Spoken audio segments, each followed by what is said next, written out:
Habari ya asubuhi wa Kenya na habari ya asubuhi Nick mzalendo, habari ya asubuhi. Angalia sauti yako.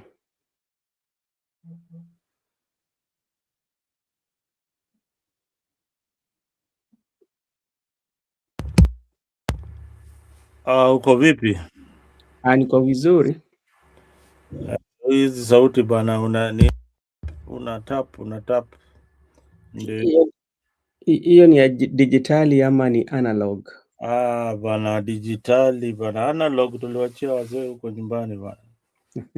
Sisi ni watu digital world, tunaenda na wakati. Ndio mnasumbua na watu mjini mambo ya digital. Lazima tusumbue juu usipokuwa updated utawachwa nyuma. Ushaambia tukapata kuna wazee pale hawezi tumia hawezi hata download WhatsApp ama message WhatsApp ama kusoma arafa ya WhatsApp ama kufungua tu hiyo WhatsApp. Kuifungua tu, kuiona, kuibonyeza hivi anaogopa, anakwambia nifungulie kaka bwana, hizi vitu sijui kulie. Hii simu inashikwa aje? Nimeshika saa zingine anashika simu upside down. So lazima kuwe informed sahi. Kuna vitu mingi zinaendelea duniani kiteknolojia, so uzisome, ukuwe updated, usiwachwe nyuma. Okay, asante sana. Wiki iliyopita tu ama si wiki iliyopita, naweza sema kwamba hii wiki nilikuwa nasoma kitabu fulani cha Kiswahili. Na kitabu hiki kilikuwa kimeandika machozi ya samaki. Wakasema kwamba nilikuwa nimeandika hapa kilio cha samaki hakina machozi, na machozi ya samaki huenda na maji.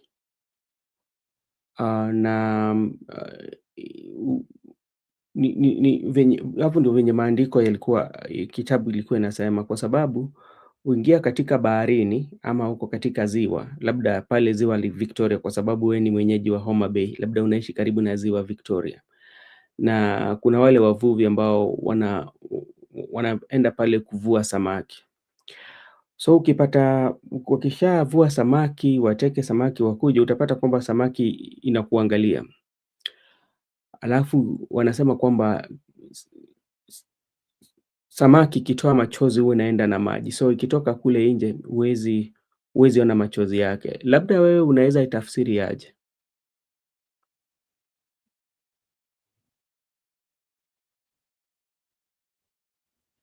Haya, unmute. Mzalendo, unmute. Hebu rudia hiyo. Ati hebu rudia hiyo swali yako kidogo tu. Okay. Wacha nirudie na nikwambie. Unajua katika baharini ama katika ziwa, tuseme kwa mfano ziwa la Victoria na bahari ya Hindi, kuna samaki. Kuna samaki aina mingi, kuna papa na nyangumi, hizo zote samaki. Lakini wanasema kuwa machozi ya samaki huwa inaenda na maji. Inamaanisha kuwa samaki wakilia ama wakitoa machozi, si rahisi sana wewe kujua kwamba samaki ilikuwa inalia, kwa sababu makao makuu yao ni maji. Sasa ile machozi yakitoka yanaenda na maji. Ukilinganisha na sisi binadamu, ambapo tukilia utaona mtiririko wa machozi zikipita katika macho zetu. Tutachukua labda kitambaa cheupe tupanguze nayo machozi. Labda venye watu leo walikuwa wanazika mwenda zake Ng'eno, unapata kwamba wale watu ambao waliguswa na msiba ama familia wake wa ndani walikuwa wanalia wakimpatia heshima zake za mwisho. Unaweza ona kwamba walikuwa wanatoa machozi, lakini ni tofauti na samaki ambao wanaishi baharini, ndani ya maji na ziwa. We labda ukiangalia hizo mfano mbili unatafsiri nini?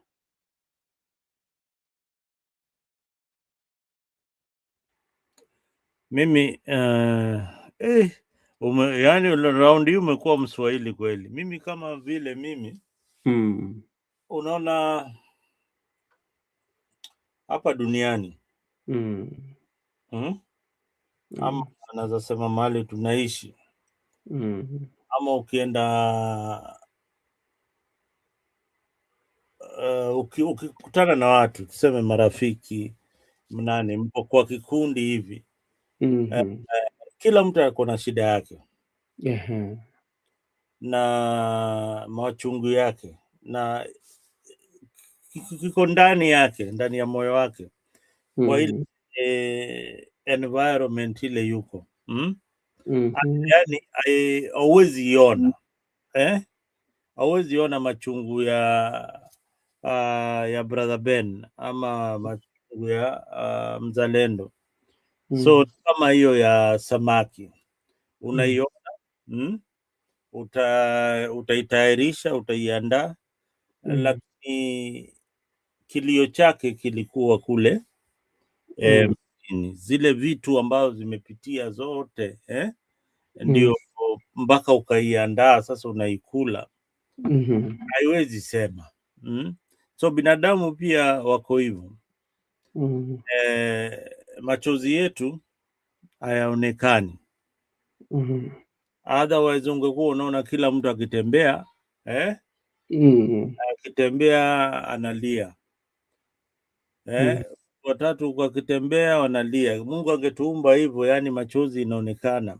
Mashida ni kama number plate ama billboard, unatembea hapa katika forward, then kila mtu angejua shida ya mtu mwingine ama kilio cha mtu mwingine. Nadhani siko mbali sana. Yes, hauko mbali sana kwa sababu ukiangalia kwa undani zaidi unapata kuwa samaki wamo ndani ya maji, lakini wanapitia changamoto mingi sana, na unapata wakipitia changamoto, unapata kwamba wakilia, kwa sababu unapata kwamba maji labda imezidi machozi yao.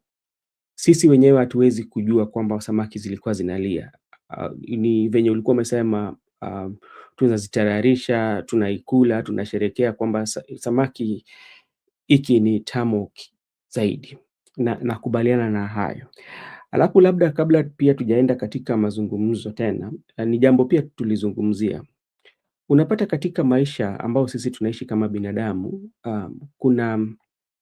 kuna vitu muhimu ambao ziko katika maisha yetu. Siku ya kuzaliwa ni muhimu kwa sababu unaleta furaha katika familia, na pia unapata watu wanaletea zawadi familia yako. Vile vile siku ambao unafunga ndoa ama unafanya harusi pia watu wanasherekea. La mwisho ni siku ambayo unapatiwa heshima zako za mwisho. Unapata kwamba hapo ndio unapata kwamba watu walii, machozi ambao wanatoa si machozi ya furaha, lakini machozi ya uchungu. Na unapata wakati ambapo machozi za uchungu zinatoka, unapata hapo ndio utapata kwamba unapatiwa sifa zako.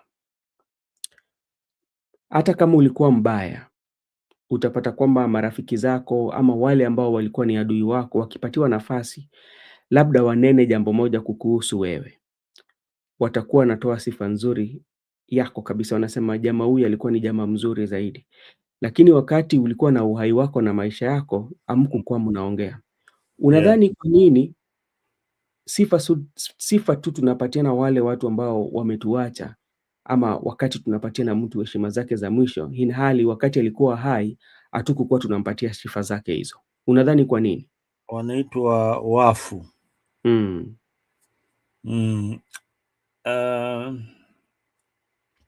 Unajua matanga ni kama vile umesema, ni sherehe ya mwisho. Watu wako na huzuni, lakini ni sherehe ya mwisho. So ni sherehe ya mwisho, ukianza kutoa malalamishi kuhusu mwenda zake juu ya swaa unataka ikusaidie kivipi? Unaona, tunaangalia hiyo matamshi yako itakusaidia kivipi, kwa sababu huyu jamaa naye ashaaga. Ona sasa ile sisi kama Waafrika, tamaduni zetu na mila zetu zinasema tukikuwa na matanga ni wakati kuomboleza na kusema yale mazuri ambayo mwenda zake alitenda. Yani tuna eulogize, tunakumbuka. Unaweza kumbuka kwa utani kwa umati, lakini huwezi sema kwa machungu. Waelewa? Okay. Asante sana mzalendo. Ni jambo ambalo labda naweza sema kwamba sisi binadamu, mi naweza sema kwamba tunaishi kwa uongo na uoga, kwa sababu tunajua labda mwenda zake haezi jitetea. Kwa sababu chukua mfano mbunge ambaye alizikwa jana, ni mbunge ambaye amepigania watu wake. Mara mingi ulikuwa unapata kwamba kuna watu ambao hawakuwa wanakubali na kauli yake aliyochukia kumpikia watu wake, wakasema venye yeye ni mbaya. Lakini cha kushangaza ni kwamba jana wakati alikuwa anapatiwa heshima zake, hakuna mtu ambaye alinena ubaya wake, ili hali watu walisema tu mazuri yake, na pia watu wakatoa mpaka hadi kwa familia yake, wakasema basi huyu kwa sababu alikuwa anapigania utasimamia familia yake. Unajua brother Ben, pale kuna watoto, kuna mkeo, hao watoto wamewachwa mayatima. Unaenda pale unaanza kusema ubaya huyu mbele ya umati. Unataka kuonyesha nini? Ni nini hasa unataka kuonyesha? Na unaona ni kama mimi kwa maoni yangu si haki kwenda pale pawapo watu wako na matanga, wewe unaanza kuleta mambo mengine ambayo yahusiani na hiyo matanga. Umesema sahi haihusiani kabisa na matanga. So kuwa mtu amefiwa, mambo ambayo yahusiani na matanga yenyewe. Kama yahusiani kabisa, wachana nayo. Linda desturi na mila za Kiafrika. Okay. Asante sana kwa hayo, lakini mimi bado ndakuwa na swali chungu nzima, hata kama tutakuwa tunalinda desturi za Afrika, mila na desturi za Afrika. Ni kwamba unajua, unapata kwamba saa zingine kuna mahali ambapo inafika tunakeuka ama tunaenda kinyume na mila zetu za Afrika, lakini pia kuna mahali tunasema lazima tuzilinde, lakini hilo litakuwa mazungumzo siku ingine ijayo. Wacha hivi, mwacha mila ni mtumwa. Lakini sisi ni watumwa wote, wakati sisi ni watumwa wote. Mimi najua kwamba sisi wote tumewacha mila zetu. Tumewacha mila. So sisi ni watumwa. Sisi wote ni watumwa. Okay, asante sana. Kabla tujaingia katika mada la leo, wacha nichukue nafasi hii kusalimia Paulo. Naona Austin Otieno, asante sana.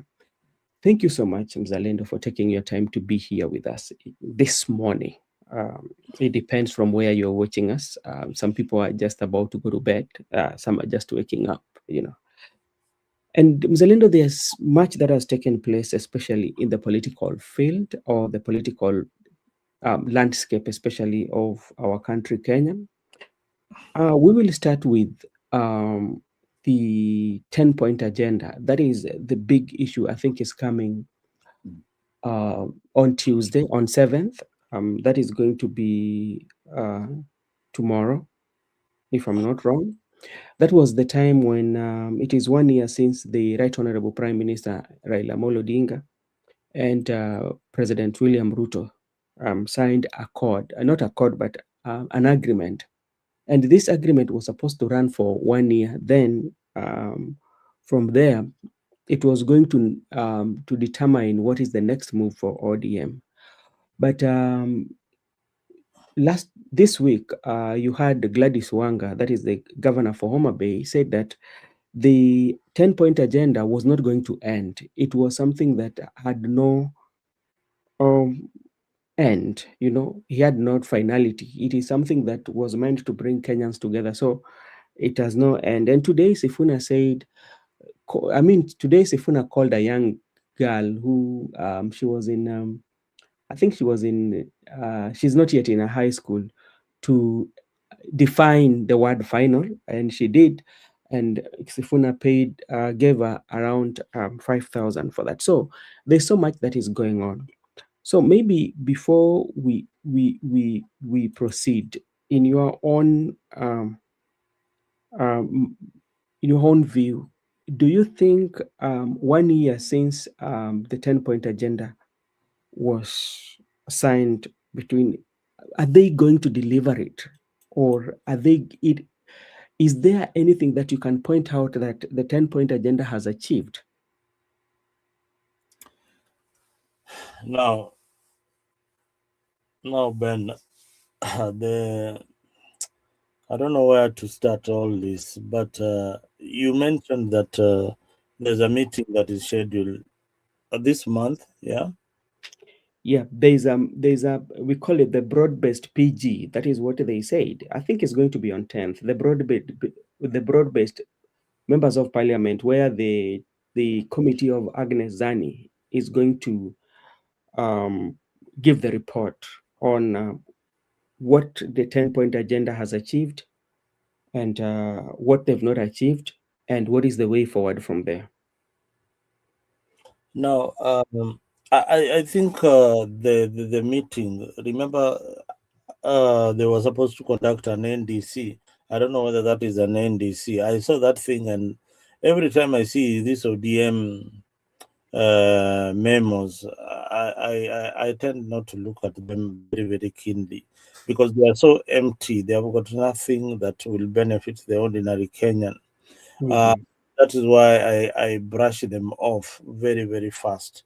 And when you look at the current crop of leaders that ODM has, starting from the top to the party leader himself, this is somebody who we hope, the ODM members hope at one point that he can vie and become the president of the Republic of Kenya.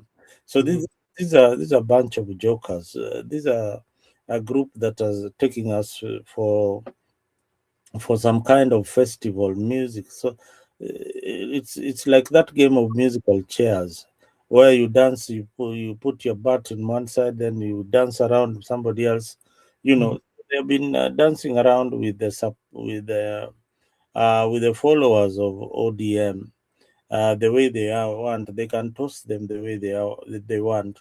But look here, when you look at the art of the debate that they are going to have in the next few weeks, the main agenda is not the 10-point agenda.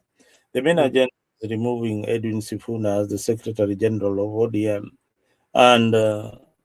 and brushing off the 10-point agenda like it never existed. And this tells you that these are members of parliament who don't really care about their people. And as much as the government would want to assist the people who lost their lives in the skirmishes or in the demonstration, I mean, there was some goodwill on the other end. But if you don't have leaders who are pushing for this, and they are only pushing for their own agenda, then it becomes very, very difficult for the government to try and even attempt to implement such a thing. Now, look at what happened just a few days ago. It's yesterday, during Johana burial. William Ruto was very, very firm, very, very fast in rewarding the widow, rewarding everybody else who lost their compensating those who lost their lives. It was not caused by the government, but the government did something. But look at a situation where it is caused by the government and leaders are still playing around with the lives of those who are remaining, the children who are left behind, fatherless, motherless, and the leaders are joking with it. Gladys Wanga, Junet Mohammed are laughing with it, that the most important thing is to join the government to them. So it is absurd. It is a very, very sad situation in our country, and that is why we need to look at these leaders very, very carefully in 2027. The 10-point agenda must be on the ballot. You must know that this is something that was promised by the leadership, and it was never delivered. But Mzalendo, maybe if we go back and we look at 10-point agenda and how we ended up having 10-point agenda, and you want to look at it keenly, do you think that even the idea or even the proposal that were put about 10-point agenda, there was an intention that they are going to achieve a particular objective, or it was a way of cooling down the temperatures, especially of the young people? You see, the 10-point agenda was derived by Raila Odinga and his team. Mm-hmm. It was a reason for joining the government. Mm-hmm. Because they had got no reason of joining William Ruto's government. So they had to come up with a reason of why they joined the William Ruto's government, because William Ruto had promised them to implement some of these things, like the 10-point agenda. That is why we are joining the broad-based government. Mm-hmm. They had to have a reason. And that reason had to be tied with the demonstrations of the Gen Z, saying, okay, people lost their lives, there must be compensation. The things that really matter to us, like there was the cost of living. Yeah, the cost of living. There was the electoral reforms. There's governance and accountability. Then there was something called they called the national dialogue or something like that. Conclave. Whatever it is, which some of them, some things are practical, some things are impractical. You know. Mm-hmm. And when you look at the committee that was constituted to look upon the 10-point agenda, then you realize that this was not a serious committee at all. Who are the members of the committee? We had I don't know, this so good a guy, Agnes Zani. Agnes Zani, and who else? There was also somebody from UDA. Those are not serious Kenyans. Macau, whatever. Professor Macau was to oversee the implementation of the 10-point agenda. Anyway, even if you just look at the names, then you look you look at the names that were constituted in coming up with a committee that is going to look at the agenda. They have never had a press briefing.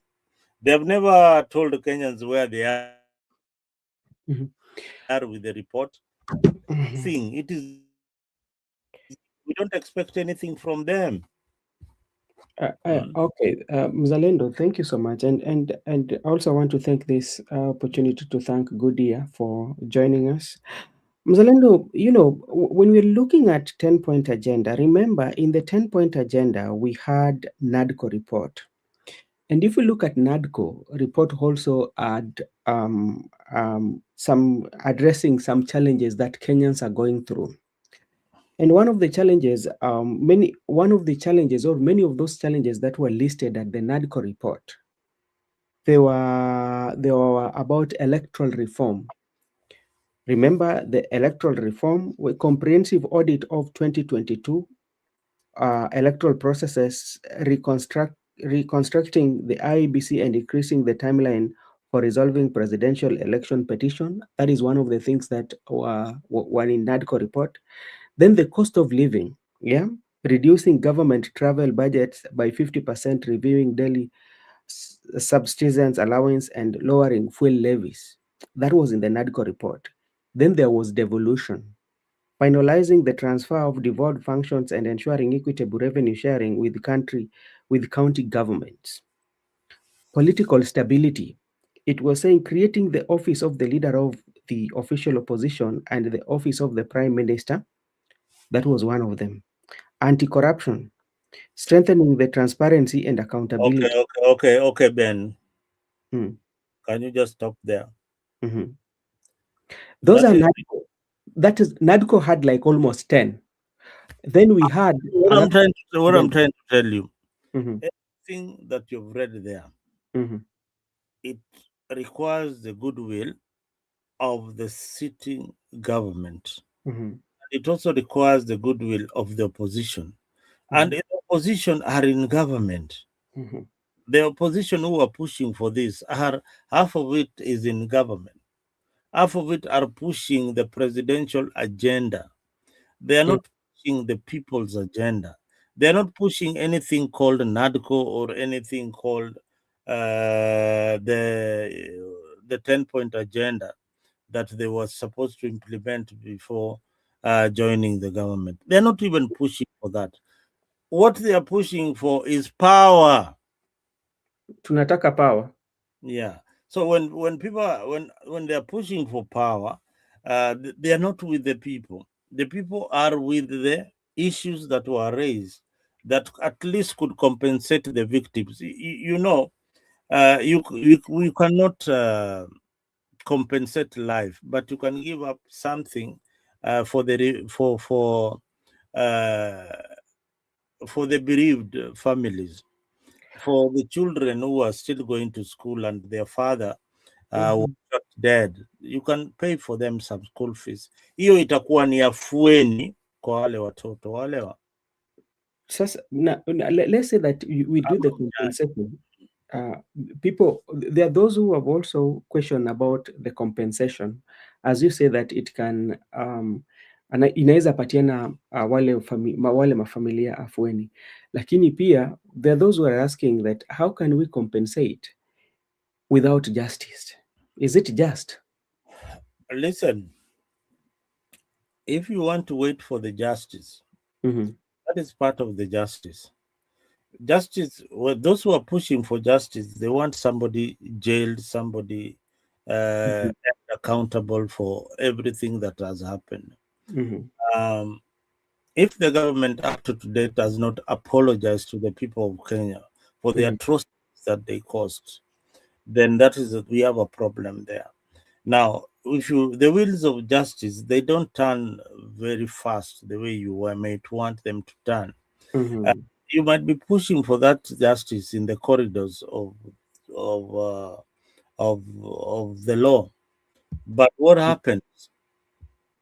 It will forever for any member of the or any bereaved family member to get even a coin as compensation.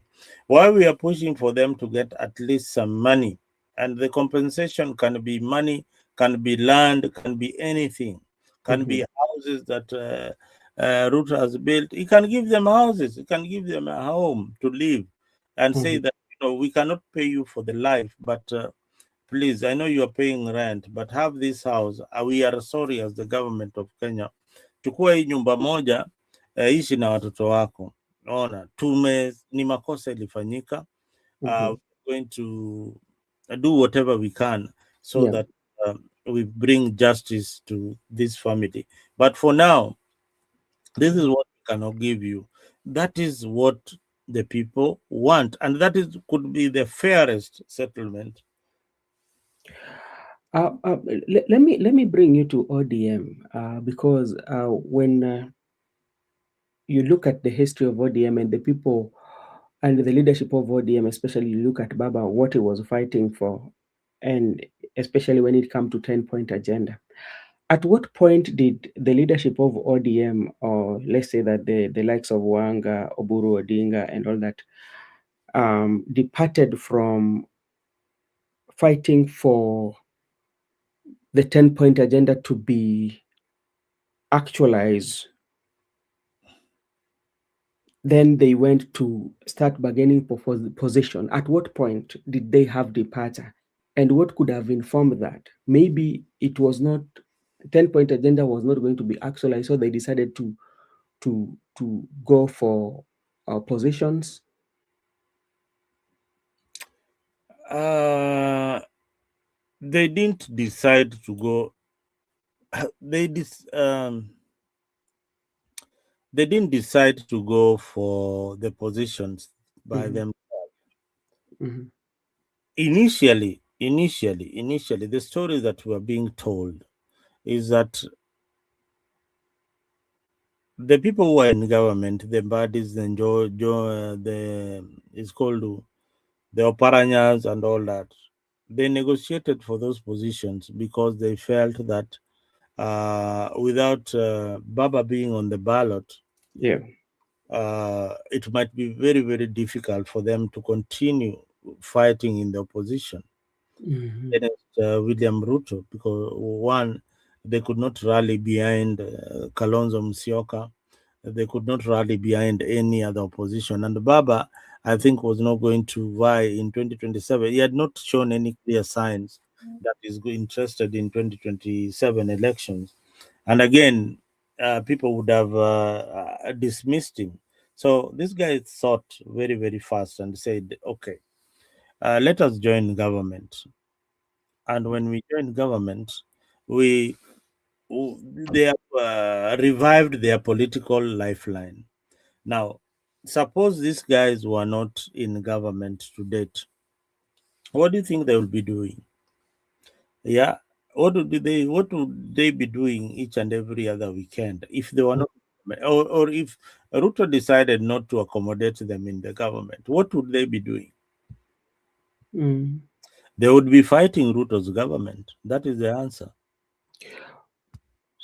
So they will be fighting for Ruto's government, or they will be, or they were fighting for the government of the day, good governance and accountability. Yeah, they would be fighting for all those issues that you have raised there. If these people were not in government, the Gladys Wanga, the Oburus, and all that, if they were not in government, they would be pushing for the 10-point agenda. All right, so that they are relevant, and they would be calling for even demonstrations because they are not in government. But now that they are in government, the people don't really matter. What matters is we are looking forward to in 2027. 2027 might already have been sealed, and William Ruto is probably going to win. But what do they want to do? They want to be part of that victory.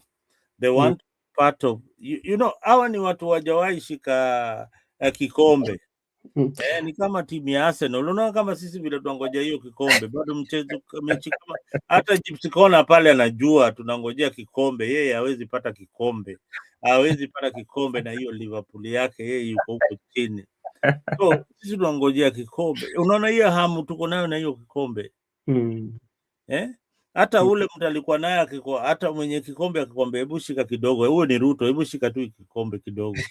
Hai, unataka ukwamilie, unataka ukwamilie. So unasikia? So hii kikombe ni kama hii serikali kina Oburu wameshaishika, wameshaionja, wameshaonjeshwa tu. Wataki kutoka hapo bwana. Wanatoka wanaenda wapi? Okay, all right. Thank you so much. Before we come to that, I want just you to get your view. And Joseph, I hope you're doing fine. Today, these are the commitment that President William Ruto made, and I want to know your view. Ruto's commitments in honor of the late Ngeno. One of them, Kenya shillings of 750 allocated to establish Masai Mara University branch in Emurua, Dikirr. Kenya shillings of 20 million annually for the next 5 years to support MP Ng'eno's Artist Empowerment Initiative. Construction of Mogoto Songet Mogor Toibei Saint Road to begin in 2 weeks. Upgrade of 190 kilometers road, including Chebole, Emurua, Dikirr Road to begin. Fulfill all initiative and pledges MP Ng'eno had made to the constituents. Rename Shauri Moyo Housing Estate to Johana Ng'eno Housing Estate in honor of his immense input in affordable housing. That was the president saying. 12,000 acres forest evictees to be resettled between July and August this year. Fast track buying of 580-acre Chelugut family land for squatters to occupy. Purchase over 1,500 acres for resettlement of Angata Baragoi settlers. Completion of 12 markets. So all these are some of the pledges that President made. And one of the things here that is outstanding is about let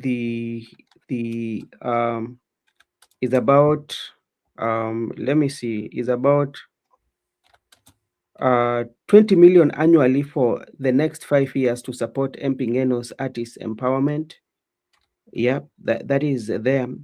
So, and all the pledges, pledge to support MP Ng'eno young family, all that the president did. And this is coming at a time when there are some challenges that we are facing at in education, especially. And now allocating Kenya shillings 750 for Masai Mara, which for education I'm not, but how are we going to actualize this? Remember, there was a time the president was in one of the churches in Nairobi, akasema kwamba this road will be tarmacked, and until today, remember when they declined to get his donation? Remember which, I don't know which year was that. How sure are we that all this, including all that the president has promised, will be actualized? When some of these gestures that you see the president making, first of all, they are like roadside proclamations that more used to make. Right? And secondly, when you are at a funeral, you want to be seen as somebody who is uniting not only the family but the community in that particular area. So that is the time our politics, again, as I said, every other time, our politics is transactional. I keep on repeating that word until everybody in Kenya will be talking about transactions in politics. So politics is transactional. So president is transacting a business with the community that name I can't even pronounce it, in Narok. I think constituency is in Narok, Narok County. So is transacting a political business. And again, these people have got expectation. The people in that particular region have got expectation. So the expectation is what the president is talking about. Whether he's going to implement them or not, it is up to the people and the leadership of that particular area to follow it up. And at the end of his term, when we are going for election, the president has to show us his report card in that particular area. That is how politics is done. So for me, I look at it as a development, yes, but coming at the wrong time, at the wrong place. And the promises, yes, it's good for the deceased family to feel that, hey, we are being compensated at least something, that we will remember the death of of our father, or the death of, I'll remember the death of my husband. The community will remember the death of Ngeno when institutions are named after him. When the developments come because of his name, the constituency will remember William Ruto on the ballot in 2027. And if you look at the time frame from now until where the constituency or the people of that constituency will remember him on the ballot, bearing in mind that there are so many promises that president has made that has not, some of them have not taken off, you know. I really, Ben, I really don't want to go that direction, because uh, if leadership is not, if you here on the podcast on YouTube is the one who is talking about the promises that the president has made and they have not been fulfilled, we are, and we are not at the constituency level. We expect the people in the constituency to come here and tell us, this is what this is what the president promised. This particular road, you can look at it; it has not been made. We do the video, and we hope that he will make it. If he doesn't make it, I said that exam ni tarehe ngapi? Agasti, mwezi wa nane tarehe 20 na ngapi? 7 ama ni Okay, so you tend to believe that all those should be questioned by the constituents, but we are also obligated as people who are in the podcast we can discuss we can and only look this at the much. reality. Then we can only act this much, push this much. But if if your constituency are calm and are quiet, and they are not talking about these promises, they are not talking about the county funds being looted, then we can only be talking here to inform them that, hey, this is what you need to do. And that is what I've done. What I'm saying is that the president has promised you a road. You, as leaders of Emukuru, whatever that place is, Emukuria, I don't know, Emurua, Emurua Dikirr. that thing is too. That thing is like a tongue twister. That name, but may Ngeno soul rest in peace. But that name, for sure, I am sure so many people didn't even know about that constituency.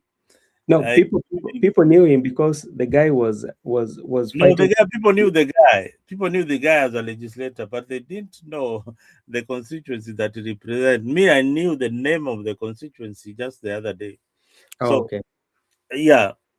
So All right. it's unfortunate, Ben. It's unfortunate that we are either so reluctant and agree with everything that the president is saying.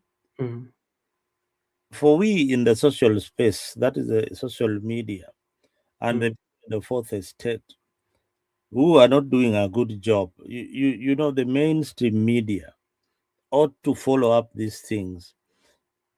Every other time the president is mentioning something, Citizen, KTN, why can't they do a follow up? Have you ever seen them doing any follow up of anything? They are not doing any follow up. They are only reporting news. They don't do investigative journalism anymore. They kuja tu kama sisi tu. Sisi, we are unprofessional journalists. We just talk, but them, they are professional journalists, and then look at them. They, instead of doing their job, wametuweka hapa, sisi ndo tunawafanyia kazi. Okay. But unajua, kwa sababu umeamua kufanya kazi hicho, sasa huwezi sema kwamba you are a professional because unauliza maswali tata. Okay, sawa sawa. Wacha tuachane na hapo. Let's come to Nairobi, and Nairobi is flooded from yesterday. Not from yesterday, but anytime that Kenya experience heavy rains, you will find that Nairobi has to deal with overflooding. And this one brings us to what we call the disaster management and how prepared are we, especially when such disaster strike. Do you think we usually learn as a country? No, Ben, let me begin by saying that First of all, me, I've been a victim of floods each and every other time when there are floods in Nairobi like this. Mm-hmm. I get scared. I look up in my compound to see whether the water is coming into the house. So every rainy season, we see the same images on television and everywhere else. Flooded streets, business being destroyed, families forced out of their homes. Yeah, serikali kuja saidia. We see those images, and the question many Kenyans are asking are very very simple. How can a capital city be so vulnerable to Flooded. something like water? How can it? But anyway, I don't want to blame Sakaja very much. Mm. There's some things that would take quite a while to implement, and it's not something that you can just wake up one day. It needs a lot of planning with the engineers again, redrawing, the map of Nairobi and seeing the buildings, how well is the drainage in the city, and at the end of the day, it all boils back to the same county government. They have a planning department. They are called city planners. They are the ones who come up with the buildings. They come up with the plan of the no, of the whole city. So when buildings are built on riparian land and things like that, then you get floodings. When we run to cheap labor, like in China, then we get roads in Thika Road that are flooded, or the one that is going to the airport that is impassable. When you go to South Sea, I saw the South Sea has always been like that.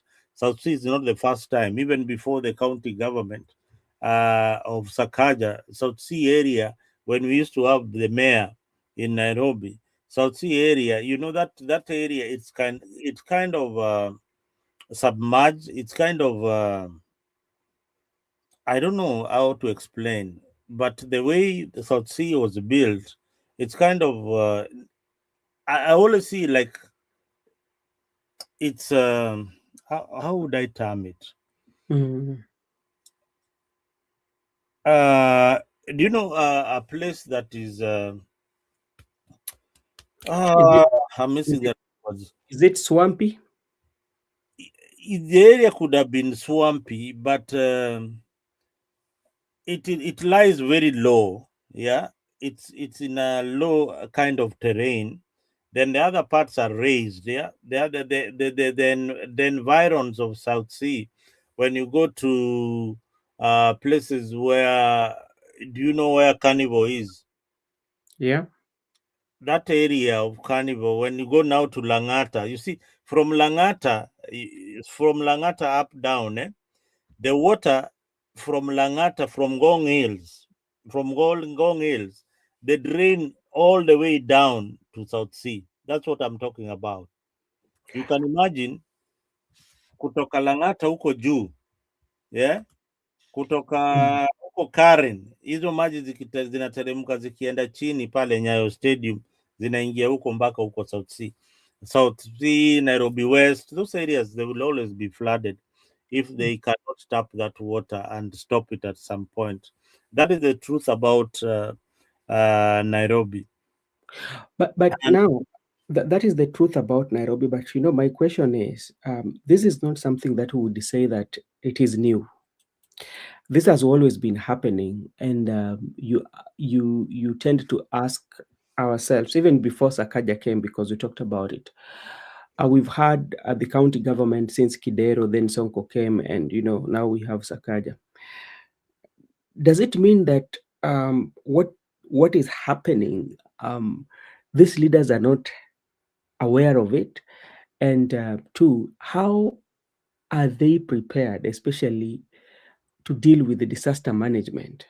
you see, Ben, everything here boils up to corruption, boils down to corruption. uh, Everything that you see in terms of infrastructure is rapidly done in the city of Nairobi. inafanywa haraka haraka, plan inapeanwa, nyumba inajengwa without proper drainage system, without proper approval. And some of the demolitions that you see, government inabomoa nyumba kwa sababu iko kwa barabara, na hiyo barabara itakuwa na drainage system, and there are some offices within the county that are supposed to enforce some laws, which of course they are bribed and they don't enforce these laws. Na kwa ufupi, mvua Nairobi sio shida, maandalizi ndio shida. How to prepare.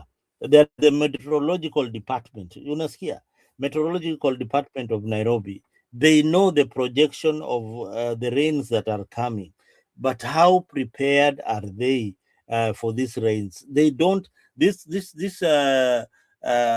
parastatals do not talk to the county government, or the county government does not know the importance of the meteorological department, how it relates to it. They don't know that. So they need to know what the role of the meteorological department is. They need to know the weather that they expect in the next few months, and they can now start preparing. If it is the drainage system, they start clearing the drainage system. If it is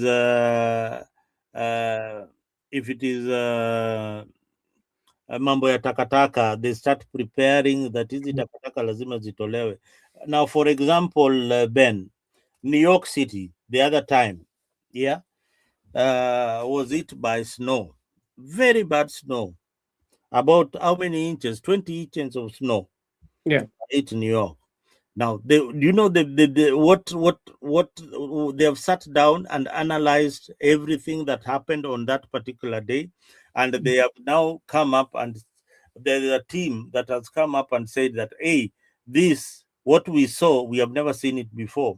They didn't even have the problem of the snow. What they had, the problem they had is how garbages can be collected during this kind of weather. Kuna snow na uko na takataka. Uko na takataka kwa nyumba, takataka zimejaa kila mahali, zitachukuliwa namna gani? So unapata they have to sit down and try and find measures of implementing of trying to curb the problem in future, Okay. So that's how it's done. Okay, this is what happened again. A military rapid response unit was deployed overnight to assist with emergency operation after heavy flooding disturbed traffic in parts of Nairobi. So the military were there to assist to deal with flooding in Nairobi, and I think they assisted. Okay. Mzalendo, let's come back to our point of discussion, and we can proceed to other forms of discussion. Today, Sifuna was at Uhuru Park, and he talked about the report that is supposed to be presented to the president or to the public, how it should be. And he was saying that the final, it means like no any other report shall come after that. Just in your own view, if the report will be released or if the report will be provided to the public and they give their own assessment, should the public agree with those assessments? This is very, very simple.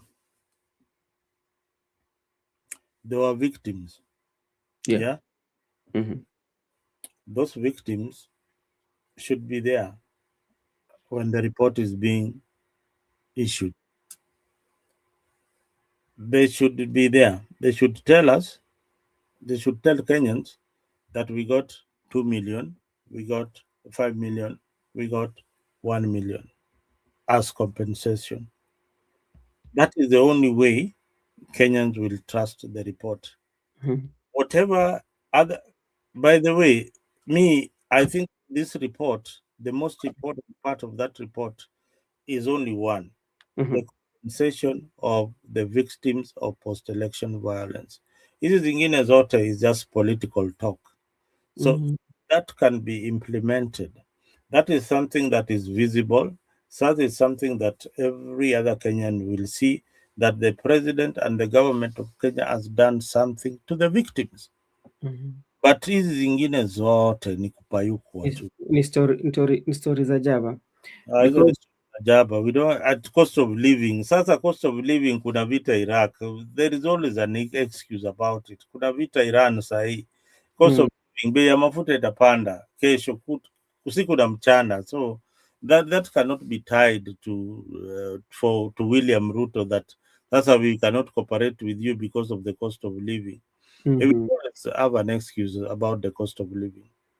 All right, thank you so much. If you're watching us, we are streaming in 2 platforms. That is that is Afriq24 and Brother Benson Media. You can subscribe in both channels. Yeah, if you're watching on Afriq platform and you've not subscribed, please like, share. I can see good year there. Good year, asante sana, good year. Thank you for the greetings, nimezipokea. I always greet you with my heart all the time. Nikikuona mahali hata kama unisalimii, saa zile tunafurushwa, wewe pia ulipiga kura pia, uzalendo. Wacha tuache hiyo story, tutapiga siku ingine. Okay. Tuendelee Ben. Okay, asante sana. I want to bring you, Orengo had an interview with one of the radio stations. And there are quite a number of things that Orengo spoke about. I don't know what would be your view, especially Orengo spoke about which station, Brother Ben, which station was it? It was in Spice. Orengo's interview, Tell me about it. So there are a few things that Orengo raised, especially during the conversation. One of them being the death of Raila Amolo Odinga, where Orengo believes that the Raila Odinga going to India, it was kind of like forced. Yeah, because you have issues there. Orengo also spoke about the imperial presidency, that we are kind of like having an imperial presidency. Do you agree with him on the issue of imperial presidency? I agree with Orengo in many things. I admire this gentleman because, one,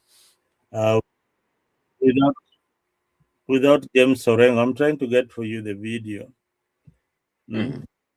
Without James Orengo, we would not be here having this kind of discussion. Yeah, you know that very well, that James Orengo really fought for this country. And sometimes people don't respect this guy a lot. He deserves a lot of respect, just like Raila Odinga. And he was there before Raila Odinga, remember. James Orengo was there before Raila Odinga. And that is what most of us tend not to remember. And they have done that by simply taking political sides. When James Orengo, I think I have it now. Do you? Can you play it? Are you seeing it? You want to play the whole thing? You play it, the whole thing. This morning, and as we do, he is the governor of Siaya County, James Agri Orengo. Good morning. Morning. Happy to be here. Well, it's good to have you in the hot seat of the Situation Room. Thank you. It's been a long time coming, but we thank you for doing this today. Thank you. As is our tradition in this room, we go around the African continent every week. Okay, All right. So it was a very elaborative, but one of the things that I really pick about that interview was about the death of Raila Amolo Odinga, and whereby Orengo suggesting it might not have been a natural death. He claims Raila was forced to go to India for treatment and taken to specific hospital links to questionable individuals. Do you think what Orengo is saying it's true, or it is just a daily political gimmicks that usually happens in the political world, or to get relevancy, or to seek attention? That is what some people are saying. Are you in that school of thought? Brother Ben, I am not in that school of thought that Raila's death indeed shocked many people. I'm still, I still believe there is a foul play somewhere. There are so many ways nowadays to poison someone. Many ways. You heard of the Russian poisoning people with some I don't know, something from a frog in some country in Peru. They get it and then they put it on your food and then you die after some time. Nobody will know that you are poisoned with something like that. So these things do happen. So I cannot rule out anything, especially in a country like Kenya, where we've had political assassinations before. Maybe somebody was not happy with Raila Odinga. But again, I can also not rule out that maybe he had some complications and it was just a coincidence. Now, what worries me most is the death of his bodyguard. Yeah, the sequences of event that followed after Raila's death. Yes, thank you, Bernard, for doing that. The sequences that followed really it kept me thinking that maybe there is something that we don't know. Unanielewa? So I don't know whether it is me or I don't know. Wewe pengine uniambie what you think. Mimi labda tu kwa sababu jambo ambalo Orengo alikuwa anasema kwamba labda inafaa uchunguzi ifanywe kwa sababu watu wajue, kwa sababu kulingana na Raila Odinga,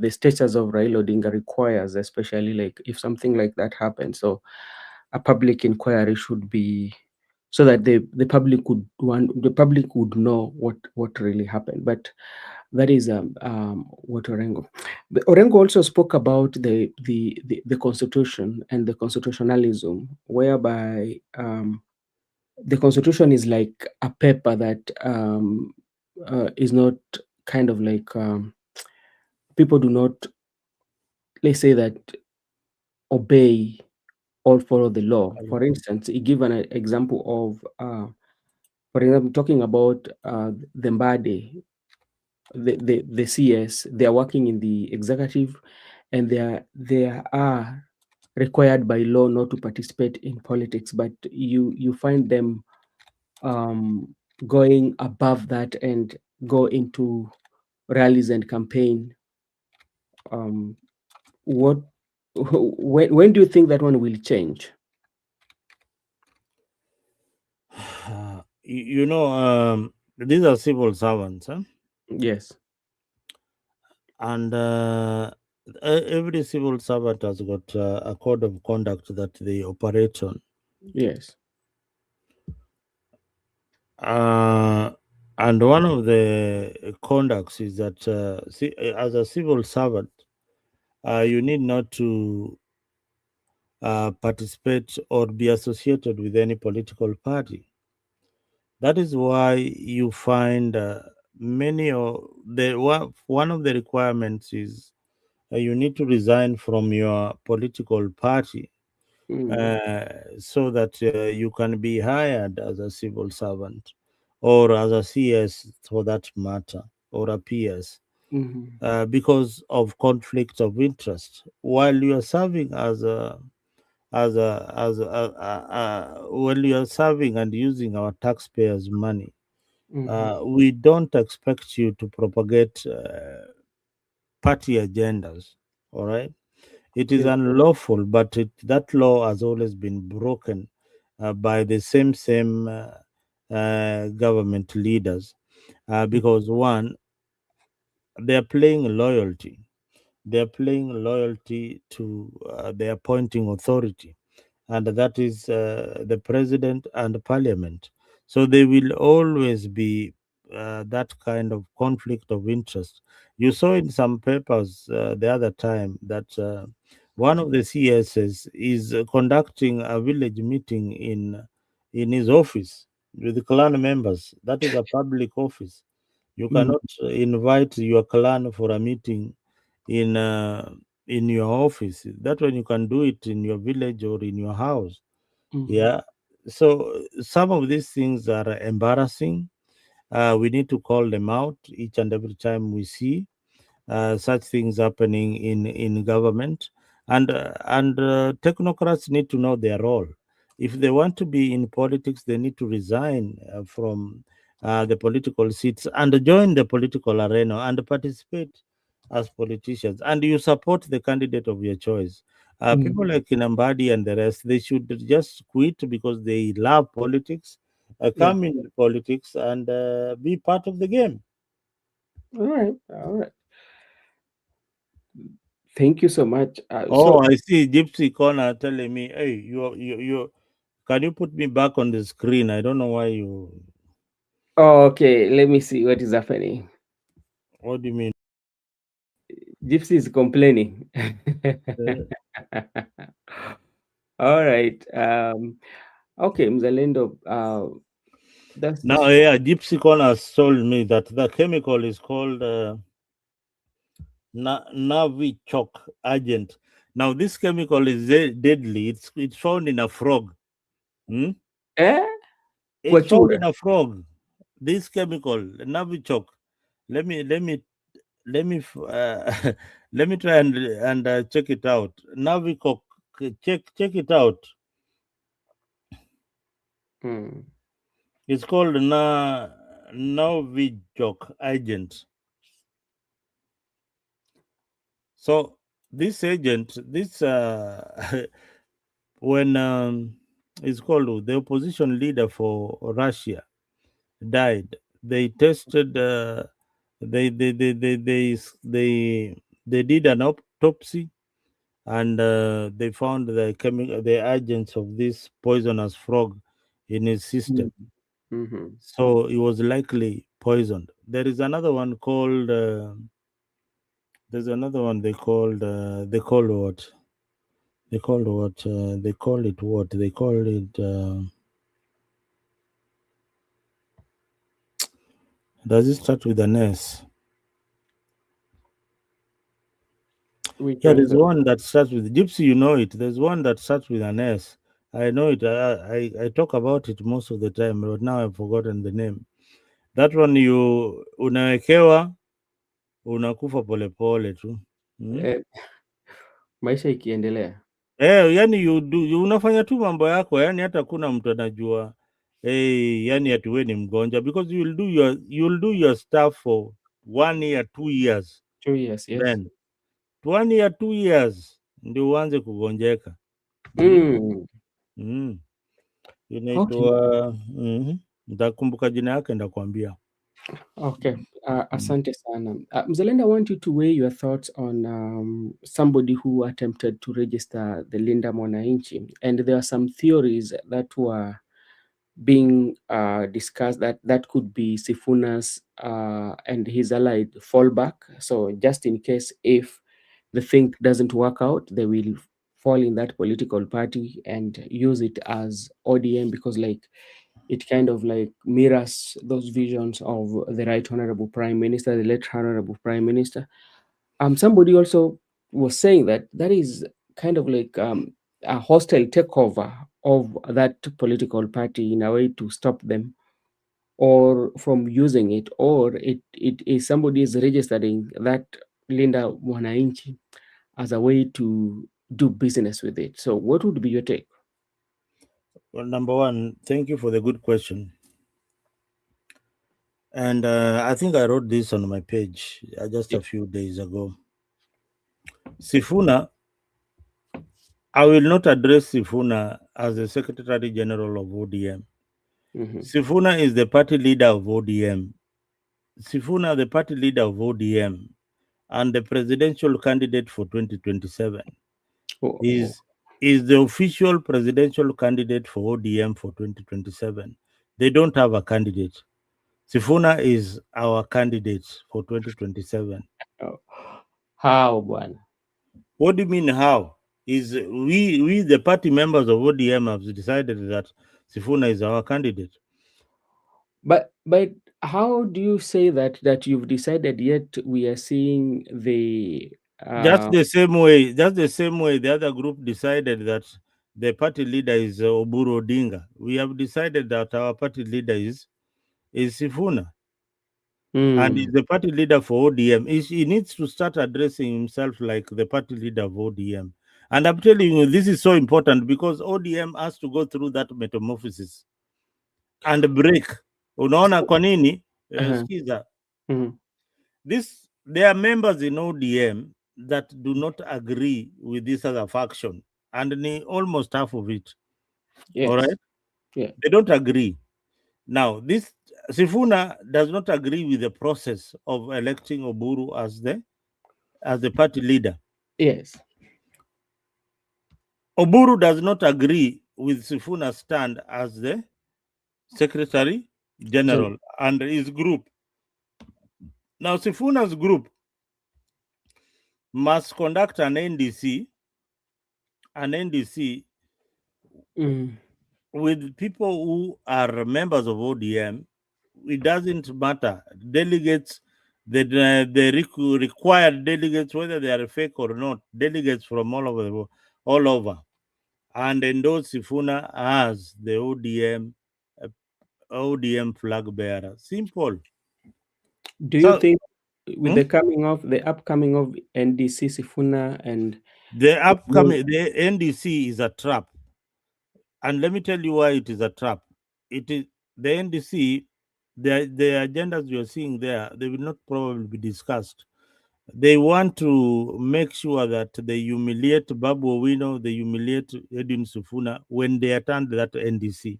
Now, they allowed them to attend this other meeting, but the NDC, they will not allow them to attend because they want that to be on the front headlines of the Nation newspaper and Standard. Yeah. That Sifuna alifurushwa nje akatupwa kama, and then we will all laugh on social media, and that will be the end of Sifuna. So he has to play very, very carefully with these ODM guys, with these ODM members who are broad-based members. They have to play very, very carefully. He has to be. He should not agree with them at all. That is the reason why Sifuna needs to be the party. He not even needs to be. Sifuna is the party leader of ODM right now. So when you say that Sifuna needs to be the party leader of ODM, and you see the activity that is being operated by the Oburu Wanga factions, especially every time they have a meeting, especially they remind the viewers that, or the public, that is the real ODM. How will Sifuna then be the party leader? Remember Raila Odinga, how he wanted to take over Ford from his father? It is the same thing. You take it off. You attempt to take it over. Not that they will give it to you without a fight. They will also fight, but we will fight in court. You are showing me the other time the Deputy Secretary General calling for an NDC. The Secretary General of the party does not have the powers to call for an NDC, and more so, the deputy, she doesn't. It is Sifuna who should call for those meetings. So whatever they will be calling, it will be illegal.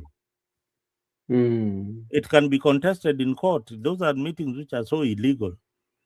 So, do you think, if you think the other side of the coin, do you think the likes of James Orengo, Edwin Sifuna, and Babu Owino, they know very well what they are doing? Because from the look of things, you look at the leadership of ODM, including Oburu Odinga, including Mohammed, the Amdu Swamar, Simbarati, Ototsi, including Governor Gladys Wanga. All these members are acting. They are not. They've not been given the mandate. They're still like people who are in acting capacity. No, this is the danger, and that is what Orengo is saying.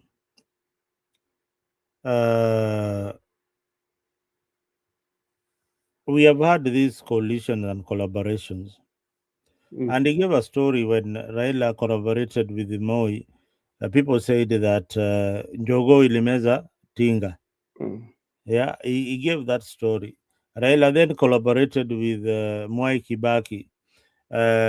When they collaborated with Mwai Kibaki, he also told us that story. They could not agree. They had to split their ways. They also collaborated with, I think they collaborated with Uhuru Kenyatta lately. They agreed on some things, but at the end of the day, Uhuru gave power to William Samoei Ruto. Now, whatever agreement that Gladys Wanga and group are going to have with William Ruto, there are two things that can happen. And let me ask you, how important is Gladys Wanga with their 2 million votes, and compared to Gachagua with 4.5 million and 5 million, and Ruto kicked him out? So it is just simple. You are pretending that you are the principal, unaenda una negotiate hapo, you bring your people in. Yes, ushawaleta. When after 2027, then this is the reality. And maybe as I end, after 2027, this will be the numbers. And remember this, come back to Afriq24 for the numbers of Brother Benson Media here. ODM in 2027 will have less than 50 MPs in parliament. Less than 50 MPs. Wakikuwa now wengi ni 50. There are also those who are... Ni 45, sorry. Yeah. There are also those who are speculating even like in Nairobi, ODM might lose to DCP. Is that one true? This is how Nairobi politics is playing. Nairobi, the largest demography in Nairobi and the voting bloc. But the people, naysayers at home will say, oh, ati hata sisi tuko na Gen Z. Kuna Gen Z na youth. Nyinyi mko na watu wane kina Umoshi wanao. Hizo ni youth, hao ndio mko nao. Sasa sikiza, Gen Z ni mtu wa aina hii. Wacha ni kuexplainie Gen Z. Gen Z wale ulikuwa unaona kwa barabara ni wale madaktari, maloya, watu wanafanya kazi. Wengine ni watu wamemaliza chuo kikuu ama wamemaliza college ama wamemaliza form 4, lakini wanajijua. They know what they want. They know that they can stop corruption in government so that they can have good governance in their country called Kenya. They can stop some of these things. Na ile group ingine, they say that, okay, corruption is part of us. We can still continue with the corruption. So Nairobi, this is the largest voting bloc in Nairobi, will be the young people. That will be the largest voting bloc. And it is projected in 2027 that there will be over 10 million. Remember, there is rural-urban migration. Remember, there is also colleges in Nairobi. Yes. Institutions mingi sana. All those universities that we're seeing. Kina Babu Owino, Kina Sifuna, if they take their messages to the university students and all that, that is gone. That is why Babu becomes the most dangerous candidate for the gubernatorial race, and is going to win it asubuhi na mapema kwa sababu ya support ya hao vijana. Then the support for the community comes in. That is how Nairobi, and Nairobi traditionally it has been for the opposition. Nairobi, with all these issues that we are raising, sumazianza hapa. Wewe ukiambiwa hata hapa tukipiga tu poll hapa, wewe utapigia Sakaja kura. Can you vote for him? With the situation of Nairobi the way it is, kura ikipigwa tu saa hizi, nani watampigia kura? Hakuna. So Nairobi imeenda na the young people in urban centers, hii ni Nairobi, Nakuru, a bit of Eldoret, Kisumu, no, and no, a bit of Kisumu also, and then Mombasa.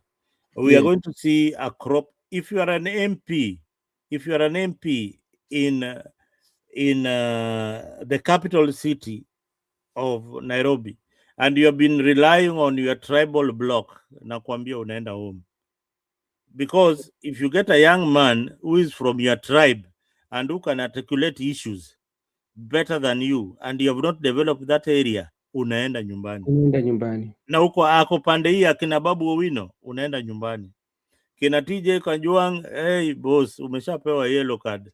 Kina ule mwingine wa pale anaitwaje huyu wa Mathare North, yellow card. Aladwa Joji, best yangu sana na kupenda, lakini yellow card. Red inakuja. Kina Jalango, wewe mtu alipata kura. Jalango si president amemwendorse to be the senator of Nairobi. President kabila yake hata ifiki 150 Nairobi. Okay, Mzalendo, thank you so much for your time this morning, and I know tomorrow if we find time we can come here and continue to discuss. This is Brother Benson, and if you're watching us in any of the channels, you can subscribe and follow us on our media platforms or social media platforms. Thank you so much, and may God bless you all. See you tomorrow, God willing.